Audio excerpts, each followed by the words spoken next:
Hello, my name is Rich Wallace. I am in the Sociology, Criminology, and Anthropology department, and I lead the study tour of Belize.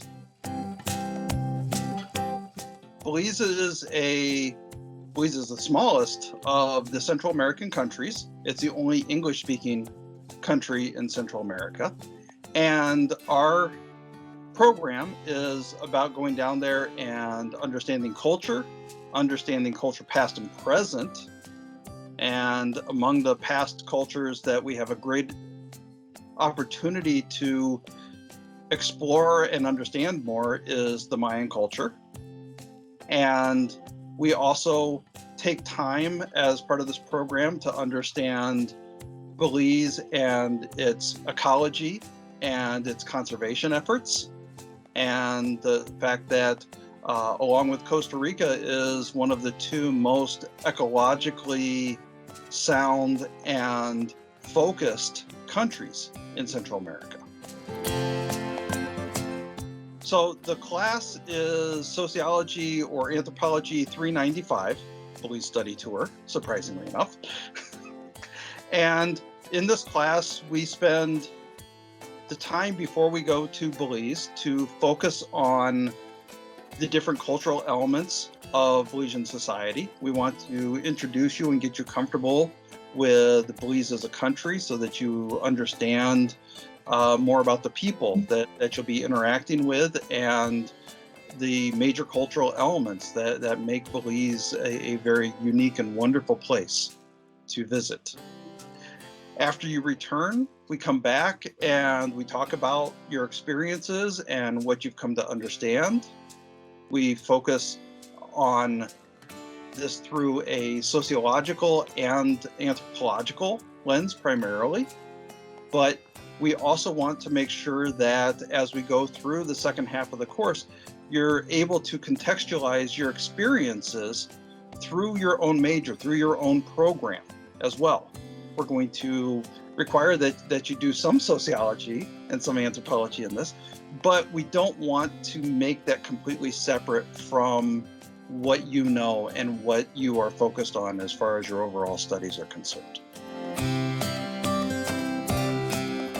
The day of the program looks a lot like getting up, having breakfast as sort of a family unit as we go through. And from there, we go out and have cultural and social experiences. We will spend the first week going to a number of different Mayan sites, understanding Mayan culture past and present.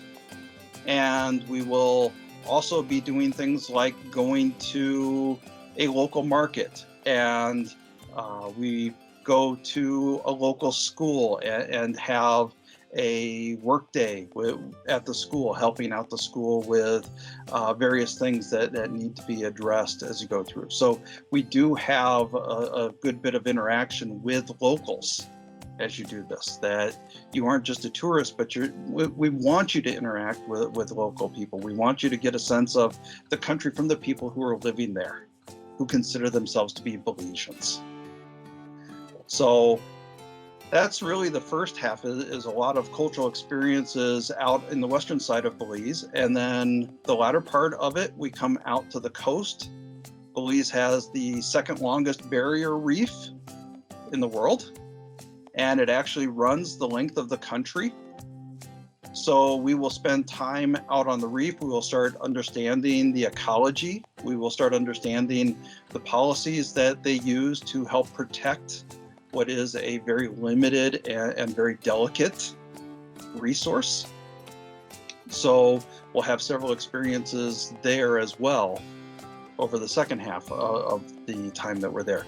The other thing about the second half is this will be the point at which you'll have more opportunity to go explore local cuisine on your own. That the first half of the program, our meals are provided by a wonderful family-run eco lodge out in the jungles. And the second half of the program, now's your chance to start to experience some of the other different cuisine elements that make Belize such a wonderful place to go. One would be gibnut. It's also known as the royal rat because it was served to Queen Elizabeth on one of her visits. Gibnut is a large rodent. It's one of the. It's quite an interesting, gamey taste when prepared well. Non-weird things. Belize is also very appropriately known for cocoa plants and all of your chocolate. Belize is really well known for chocolate. So not a place that you think of and not a place that you're going to go out and find a candy bar that says it's made in Belize. But they do wonderful chocolate there. There's several great places I can point out to you that you can have those sorts of experiences as you go through. So a couple of the things that we do that take people outside of their comfort zone, and we find that students step up wonderfully during these experiences. One is we do a cave tour. It's the Cave of the Crystal Maiden. And by cave, this is a very large space. You are not crawling through little holes, and it's not this little tiny claustrophobic situation. But it is a cave, so people aren't necessarily the most comfortable with it.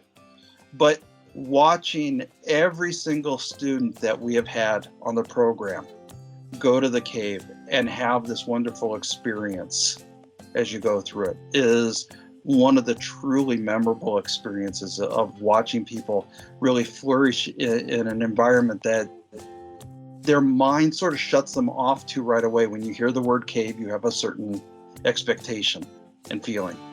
And every single one of our students has done wonderfully going through a cave like that. Another great experience, as I said, we spend time on the reef. We spend time snorkeling and getting an experience in the reef.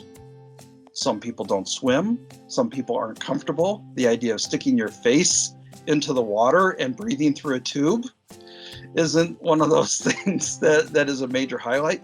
But one of the things that I absolutely adore about our students is, again, stepping up to the experience. Had a student a couple years ago who was so fearful of the situation, she hung on to the life ring over the first experience snorkeling. Through the course of the day, she let go of the life ring and she started snorkeling and swimming on her own. The growth that happened in just a short matter of hours to be comfortable with something that is so completely outside of your comfort zone is one of the great experiences that you get when you go to Belize. If you're interested in having new experiences, if you're interested in spreading your wings, but you're not quite sure that you want to go to a place that doesn't speak English, Belize is a great program to do that. If you're interested in other cultures, if you're interested in what people are doing for conservation and keeping their physical environment and their cultural environment safe and secure so that it's there for future generations, Belize is a great place to do this. At the same time, if you look at a place like Belize and go, no, that's not necessarily for me, don't rule out study abroad. There are so many different programs of varying lengths going to so many different locations. I can't do anything but encourage you to go explore, go find a place that brings you outside of your comfort zone. Any of these programs will do that, but you have to have that willingness to take a first step. The people at OIE, the people that run these programs, we would love to talk to you about the opportunities. And even after talking to somebody like me and finding out that Belize may or may not be something that you're interested in, I'll talk to you about any of the other programs. I want to make sure that you have an opportunity that so many other students have had, and they provide wonderful memories for them. They talk very highly about what those experiences have done for them later on. So please take the opportunity, take the chance. It's worth it.